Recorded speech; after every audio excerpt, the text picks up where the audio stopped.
Pioneers with 23 years experience. School of Allied Health Sciences, VMRF DU, WIMS Hospital Campus, Salem, Puducherry and Chennai. BCCI தரப்பில் ஆலோசனை கூட்டம் நடத்தப்பட்ட நிலையில் IPL போட்டிகள் ஒத்திவைக்கப்படுகின்றனவா என்பது குறித்து பின்னர் அறிவிக்கப்படும் என்று தெரிவிக்கப்பட்டிருக்கிறது. இந்தியா பாகிஸ்தான் இடையே போர் பதற்றம் நிலவிக் கொண்டிருக்கக்கூடிய சூழலில் IPL போட்டிகள் நடத்தப்படுமா அல்லது பின்னர் ஒத்திவைக்கப்படுமா என்ற முடிவுகள் விரைவில் அறிவிக்கப்படும் என்று கூறப்பட்டிருக்கிறது. BCCI தரப்பிலிருந்து ஆலோசனை கூட்டம் நடத்தப்பட்டு அதன் பிறகு இந்த முடிவுகள் எடுக்கப்படும் என்று கூறப்படுகிறது. ஆலோசனை கூட்டம் நடத்தப்பட்டிருக்கிறது. அந்த ஆலோசனை கூட்டத்தில் என்னென்ன முடிவுகள் எடுக்கப்பட்டன என்பது குறித்து பின்னர் அறிவிக்கப்படும் என்றும் கூறப்பட்டிருக்கிறது. IPL போட்டிகள் நடைபெறுகின்ற இடங்கள் முதலில் மாற்றம் செய்யப்பட்டன. தர்மசாலாவில் நடைபெறுவதாக இருந்த IPL போட்டி அகமதாபாத்தில் நடைபெறும் என்று கூறப்பட்டிருந்தது. இந்நிலையில் மொத்தமாகவே IPL போட்டிகள் நடத்தப்படுமா என்கின்ற கேள்வி எழுந்திருக்கிறது. இந்தியா பாகிஸ்தான் இடையே போர் பதற்றம் நிலவிக் கொண்டிருக்கக்கூடிய சூழலில் IPL போட்டிகள் நடத்தப்படுமா என்கின்ற கேள்வி எழுந்திருக்கிறது. இதுகுறித்த ஆலோசனை BCCIயில் நடத்தப்பட்ட நிலையில் முடிவுகள் விரைவில் அறிவிக்கப்படும் என்றும் கூறப்பட்டிருக்கிறது.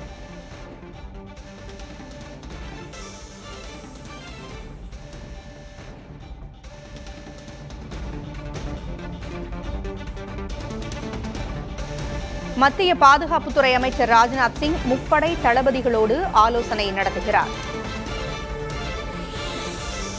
மத்திய பாதுகாப்புத்துறை அமைச்சர் ராஜ்நாத் சிங் முப்படை தளபதிகளோடு ஆலோசனை நடத்துகிறார். இனி நாம் எடுக்க வேண்டிய நடவடிக்கைகள் என்ன, எதிர்கொள்ள வேண்டியவை என்னென்ன என்பது குறித்து இந்த ஆலோசனையில் ஈடுபட்டிருக்கிறார்.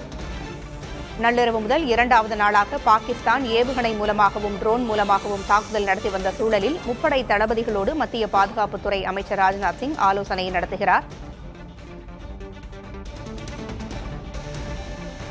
பன்னாட்டு அரசியல் விமர்சகர் திரு ராமு மணிவண்ணன் நம்மோடு இணைந்திருக்கிறார். பேசலாம் சார். இரண்டு பக்க தாக்குதல் என்று இதை எடுத்துக்கொண்டாலும் இந்தியா பயங்கரவாத நிலைகளை எதிர்கொள்வதற்காக ஆபரேஷன் சிந்தூர் என்பதை நடத்தியது. ஆனால் அந்த பயங்கரவாத தாக்குதலை மீண்டும் ஒரு பதில் தாக்குதலாகத்தான் பாகிஸ்தான் தற்பொழுது 2 நாட்களாக தாக்குதல் நடத்தி கொண்டிருக்கிறது. இப்ப இதை போர் பதற்றம் என்று எடுத்துக்கொள்வதை விட, ஏனென்றால் இந்திய தரப்பிலிருந்து எதிர் தாக்குதல் என்று நாம் எதிர்கொள்ள முடியாது. அவங்க அனுப்புகின்ற அந்த ஏவுகணைகளையும் ட்ரோன்களையும் அழிக்கின்ற வேலையை மட்டும்தான் இந்தியா செய்து கொண்டிருக்கிறதே தவிர இந்தியா இன்னும் தன்னுடைய தாக்குதலை தொடங்கவில்லை.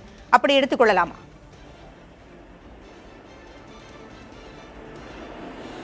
இது முதல் நிலைக்கான ஒரு போர் நடந்து கொண்டிருப்பதை நம்மால் பார்க்க முடிகின்றது. முதலாவதாக நீங்கள் கூறியபடி எதிர்நிலை என்று சொல்லும் போது டிஃபென்சிவ் ஸ்ட்ராட்டஜியாக அவர்கள் நடத்திய தாக்குதல், அது ஏவுகணைகள் ஆகட்டும் அல்லது வான்வழி தாக்குதல்களாகட்டும், ஜம்மு மற்றும் குடிமக்கள் பகுதிகளில் அவர்கள் நடத்திய தாக்குதல் அனைத்தையும் இந்தியா இடைமறித்து, அதோடு மட்டுமல்லாமல் முதல் நிலை போராக அடுத்த ஒரு கட்டமாக லாகூர், சியால்கோட் மற்றும் கராச்சி பகுதிகள் அனைத்துமே இந்தியாவின் வான்வழி தாக்குதலுக்கு உட்படுத்தப்பட்ட பகுதிகளாக இப்பொழுது நாம் உருவாக்கி இருப்பது என்பது இது அடுத்த கட்ட வியூகமாக பார்க்க வேண்டும். இதை நாம் போருக்குள் சென்று கொண்டிருக்கின்றோம் என்பதை தெளிவாக நான் பதிவு செய்ய விரும்புகின்றேன்.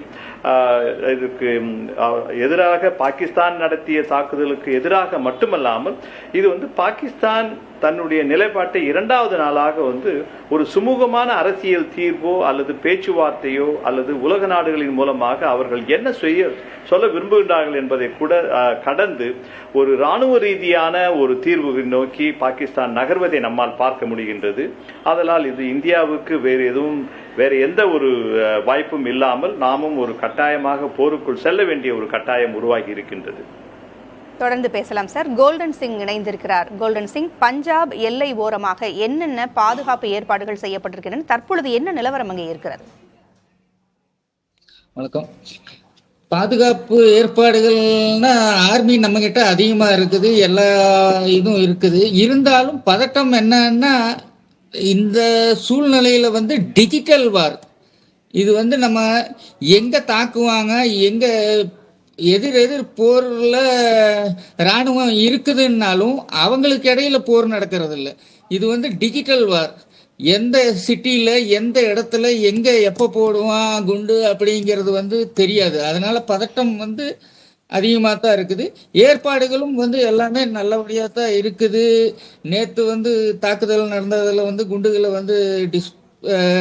இது டிசேபிள் பண்ணாங்க.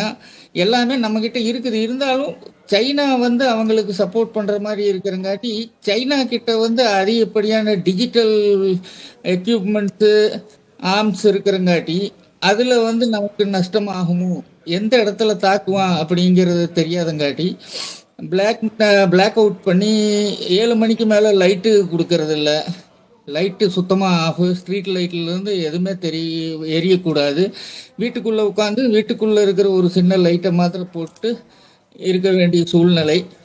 மற்றபடி இங்கே வந்து பஞ்சாபில் வந்து 47க்கு அப்புறம் இது 4வது 5வது தடவைங்காட்டி எங்களுக்கு இதாக இருந்தாலும் வெளி மாநிலத்திலிருந்து இங்கே வந்து ஸ்டூடெண்ட்ஸ் படிக்கிறாங்க.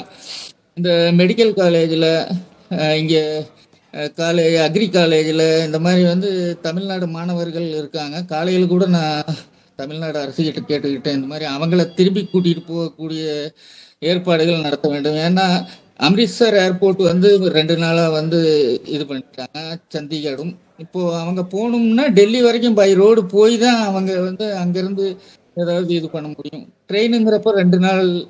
அப்போ அந்த சூழ்நிலையில் ஏதாவது ஆச்சுன்னா 2 நாளைக்கு அப்புறம் அவங்க ட்ராவல் பண்ணுறதுல ரொம்ப கடினமாக இருக்கும். அதனால் இப்போவே வந்து சூழ்நிலைக்கு ஏற்ற மாதிரி சண்டிகருக்கு தனி விமானமோ இல்லை இங்கேருந்து டெல்லிக்கு கூட்டிகிட்டு போய் டெல்லியிலேருந்து போகிற மாதிரி ஏதாவது ஏற்பாடுகள் பண்ணி தமிழ்நாடு அரசு வந்து மாணவர்களை கூட்டிகிட்டு போயிட்டா, ஏன்னா அவங்களுக்கு இது புதுசு. லோக்கலில் இருக்கிற மாணவர்கள், ஹாஸ்டலில் இருக்கிறவங்க, பக்கத்து மாநிலத்தில் இருக்கிறவங்க போயிடுவாங்க. இவங்க வந்து 2500 கிலோமீட்டர் ட்ராவல் பண்ணும். அப்போ அதற்கு அவங்களுக்கு கொஞ்சம் இதாகும். அதனால் அவங்கள வந்து சேஃபாக கொண்டு போனால் நல்லது. அம்ரித்சரில் கூட மெடிக்கல் காலேஜில் இருக்காங்க, ஜலந்தரில் இருக்காங்க. ஜலந்தரில் அவங்க படிக்கிற இடத்துல வந்து 3-4 கிலோமீட்டருக்கு பக்கத்தில் ஒரு ட்ரோன் மிசைல் தாக்குதல் நடந்தது. எந்த நஷ்டமும் ஏற்படலை. இருந்தாலும் தாக்குதல்கள் வந்து எந்த இடத்துல நடக்குதுன்னு தெரியாதங்காட்டி கொஞ்சம் பதட்டம். மற்றபடி சூழ்நிலை வந்து கண்ட்ரோலில் தான் இருக்குது. பகலில் ஓரளவுக்கு இருந்தாலும் இரவு நேரத்தில் வந்து ரொம்ப பயமாகவும் ஒரு இதாகவும் போயிட்டு இருக்குது. கண்டிப்பாக எல்லை மாநிலம் என்பதால் போர் பதற்றத்தை கண்டிப்பாக எங்களாலும் உணர முடிகிறது. நீங்கள் சொன்னது போல அங்க இருக்கக்கூடியவர்களுக்கு அது பழக்கமான ஒன்றாக இருக்கிறது என்று சொல்லும் பொழுதே எங்களுக்கு பதறுகிறது. வெளிமாநிலத்தைச் சேர்ந்த மாணவர்களும் அங்கே இருக்கிறார்கள், அவர்களை வெளியேற்ற வேண்டும் என்கின்ற கோரிக்கையையும் நீங்க முன் வச்சிருக்கீங்க. இணைப்பிலே இருங்க, தொடர்ந்து பேசலாம்.